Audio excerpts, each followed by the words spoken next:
আসসালামু আলাইকুম রহমতুল্লাহ।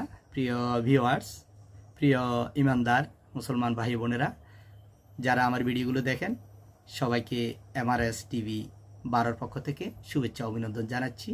আমরা ইতিমধ্যে 39টি ভিডিও আপনাদের সাথে শেয়ার করেছি।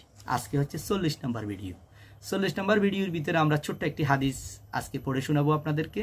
আপনারা সবাই আমলের নিয়তে শুনবেন এবং অন্যকে প্রচার করার নিয়তে শুনবেন। আমিও পড়ছি, আপনাকে শোনাচ্ছি আমলের নিয়তে। আলহামদুলিল্লাহ, আমরা হাদিসটি পড়ে শোনাই আপনাদেরকে। বিসমিল্লাহির রহমানির রহিম। হযরত আনাস রাদিয়াল্লাহু তাআলা আনহু থেকে বর্ণনা করেন যে রাসূলুল্লাহ সাল্লাল্লাহু আলাইহি সাল্লাম ইরশাদ করেন।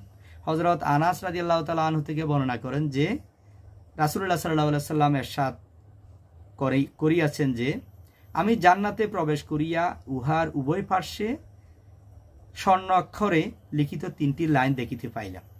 রাসূলুল্লাহ সাল্লাল্লাহু আলাইহি সাল্লাম বলছেন, আমি যখন মেরাজের সময়, রাসূলুল্লাহ সাল্লাম জান্নাতে কখন গেছে? মেরাজের সময় গেছে। যখন আমি জান্নাতে গিয়েছিলাম তখন আমি 3টা লাইন দেখেছিলাম, স্বর্ণ অক্ষরে লেখা, স্বর্ণ দিয়ে লেখা 3টা লাইন আমি দেখতে পেয়েছিলাম। তো প্রথম লাইনটি কি ছিল? প্রথম লাইনটা ছিল লা ইলাহা ইল্লাল্লাহু মুহাম্মাদুর রাসূলুল্লাহ।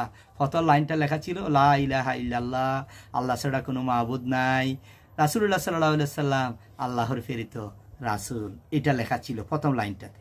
দ্বিতীয় লাইন, যাহা আমরা আগে পাঠাইয়া দিয়াছি, অর্থাৎ দান খয়রাত ইত্যাদি। তাহলে দ্বিতীয় লাইনটা যেটা লেখা আছে, যাহা আমরা আগে পাঠাইয়া দিয়াছি অর্থাৎ দান খয়রাত।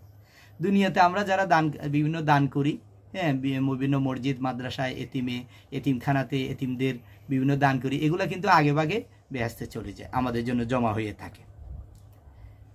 করিয়াছি উহার প্রতিদান পাইয়াছি। আমি দুনিয়াতে যেসব দান করিয়াছি, বিভিন্ন সহযোগিতা করেছি মানুষের বিপদে আপদে, মসজিদ মাদ্রাসায় যেখানে দেওয়ার দরকার ছিল আল্লাহ নিয়ম অনুযায়ী, এগুলো আমার আগে ওখানে পৌঁছিয়াছে, আমি দেখতেছি। আর যাহা কিছু আমরা দুনিয়াতে পানাহার করিয়াছি, উহা দ্বারা লাভবান হইয়াছি। কিছু আমরা দুনিয়াতে পানাহার করিয়াছি, উহা দ্বারা লাভবান হইয়াছি। যাহা কিছু দুনিয়াতে ছাড়িয়া আসিয়াছি, উহাতে আমরা ক্ষতিগ্রস্ত হইয়াছি। আমরা যা কিছু দুনিয়াতে রাখিয়া আসছি, এটাতে আমরা ক্ষতিগ্রস্ত হইয়াছি। তৃতীয় লাইন হচ্ছে উম্মত গুনাহগার এবং রব ক্ষমাকারী।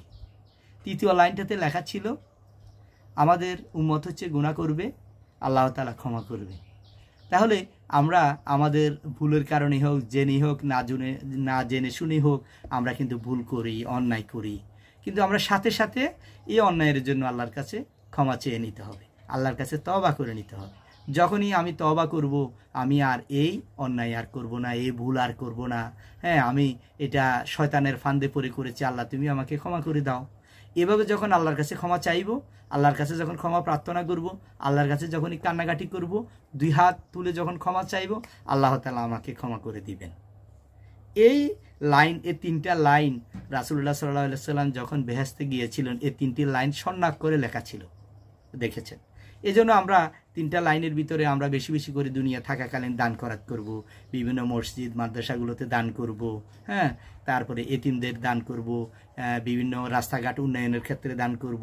এক কথা হচ্ছে সমাজের উন্নয়নে, মানুষের উন্নয়নে, মানুষের কল্যাণে, মানবতার কল্যাণে আমি দান করব। আমার যা আছে, আমার 10 টাকা আছে, আমি 10 টাকা দেব, 5 টাকা আছে 5 টাকা দেব, যা আছে তাই থেকে আমি আল্লাহর রাস্তায় দান করে নেব।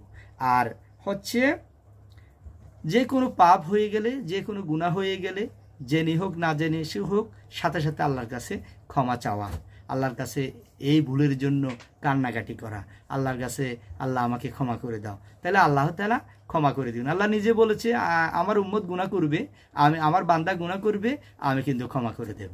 তো এই জন্য ক্ষমা করার জন্য তো চাইতে হবে আল্লাহর কাছে, যে ভুল করেছি এই ভুলের ক্ষমার জন্য আল্লাহর কাছে ক্ষমা চাইতে হবে, কান্নাকাটি করতে হবে নীরবে নিভৃতে রাত্রে উঠে, তাহলে আল্লাহ তাআলা ক্ষমা করে দিবেন। তো আজকের এই হাদিস থেকে আমরা এই শিক্ষাটি অর্জন করলাম। আল্লাহ তাআলা আপনাকে, আমাকে, সবাইকে আমাদেরকে আমাদের এই হাদিস অনুযায়ী আমল করার তৌফিক দান করেন। আসসালামু আলাইকুম রহমতুল্লাহ।